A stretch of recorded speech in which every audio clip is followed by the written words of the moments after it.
Dolphins fans, what's going on? Ben Morgan, Fins Up Network.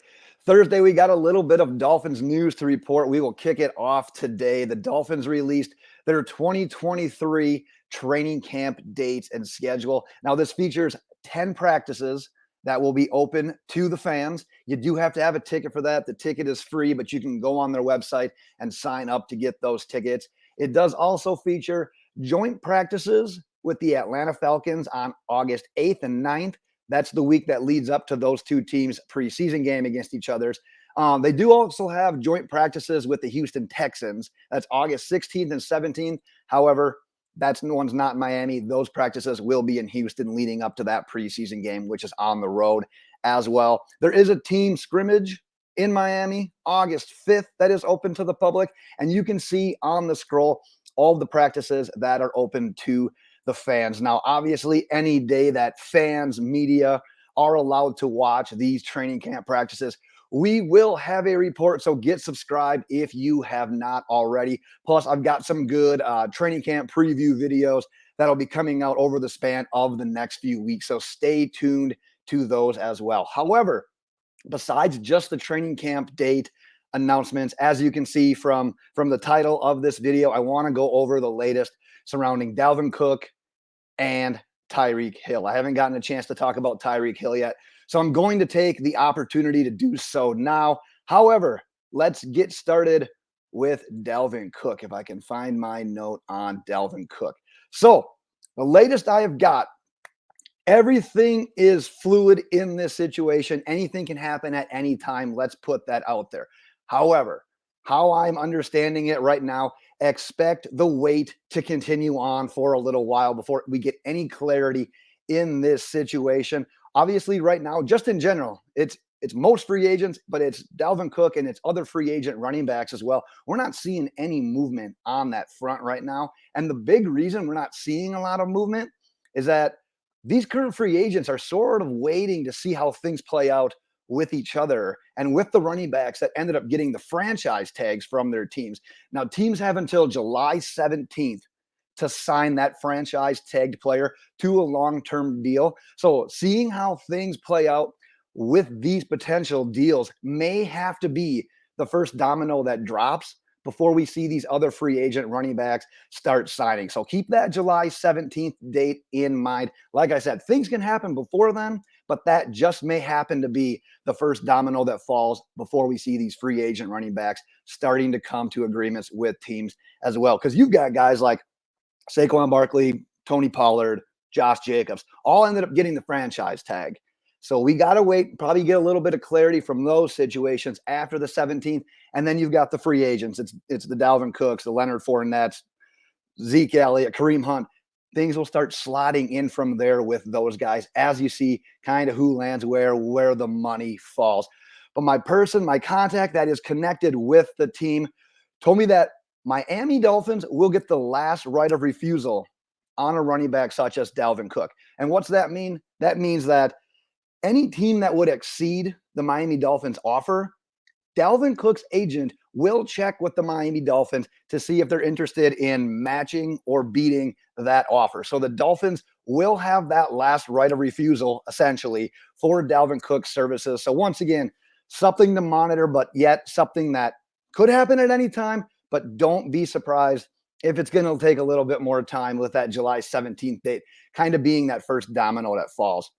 All right, we talked about Tyreek Hill.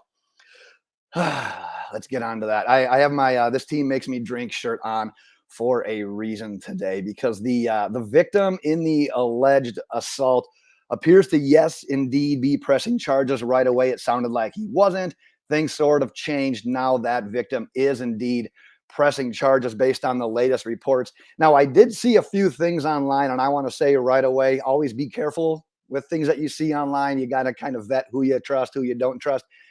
But some of the things that I was reading from some of the people that I trust make me kind of believe that Tyreek's probably going to get some sort of slap on the wrist, maybe not necessarily from the NFL, but in regards to the law, maybe probably paying something out to the alleged victim, really not letting this go anywhere. Maybe there's a potential like a payout type of option. Now, obviously that and this that I'm going to say is me speculating more so than anything.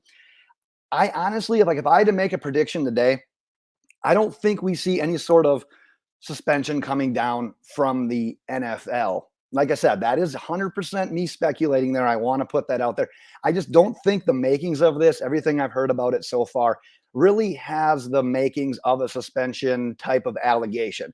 But one thing that I have been told, and you can probably assume this, is that Dolphins owner Stephen Ross was pretty damn pissed off about these allegations, the fact that it happened.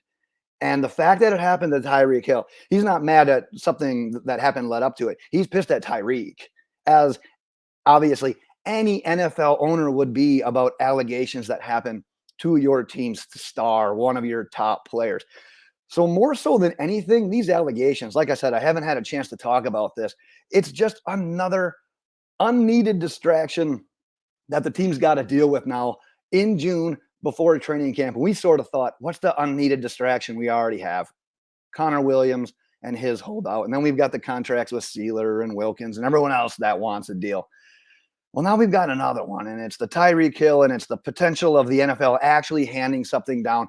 But it's that time in June, in between mini camp and training camp, that NFL owners, general managers, head coaches just hate.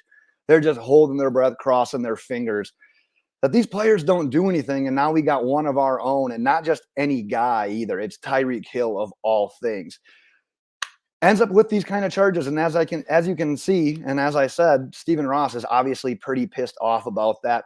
And possibly one other observation I made, and another thing I've been told as well, this doesn't set a good example for other teammates and the culture that the Dolphins have built, and not having guys that get in trouble and mentoring other people. And the person I want to pick out here is a rookie like Cam Smith, because Miami Dolphins coaches are raving about Cam Smith's talent and ability on the football field, saying really the only thing that can come between him and having a really damn good NFL career, it's the maturity level. And no, he hasn't done anything since he's been here that lead us to question that.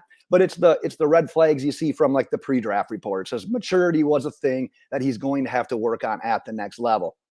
And the Miami Dolphins veterans and team leaders have been working specifically with him as well, teaching him how to be a pro, raising that maturity level, saying, you know what, you're here, you've made it, get it together. And now when a guy like Tyreek Hill, who's supposed to be the mentor, who's supposed to be setting the good example, gets a charge like this, it looks nothing but two-faced, saying one thing and doing the absolute other. Now, there is one other thing as well, and it's that Tyreek did apologize to the likes of Stephen Ross, Mike McDaniel, Frank Smith, Tua Tagovailoa.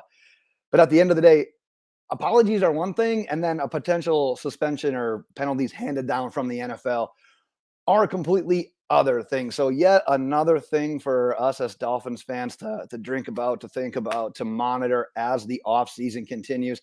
But as always, I will keep you posted as new news comes in, as I hear information as well. But that's the news for today, Miami Dolphins fans. Any thoughts, comments, anything you've got, go ahead and throw it in the comment section.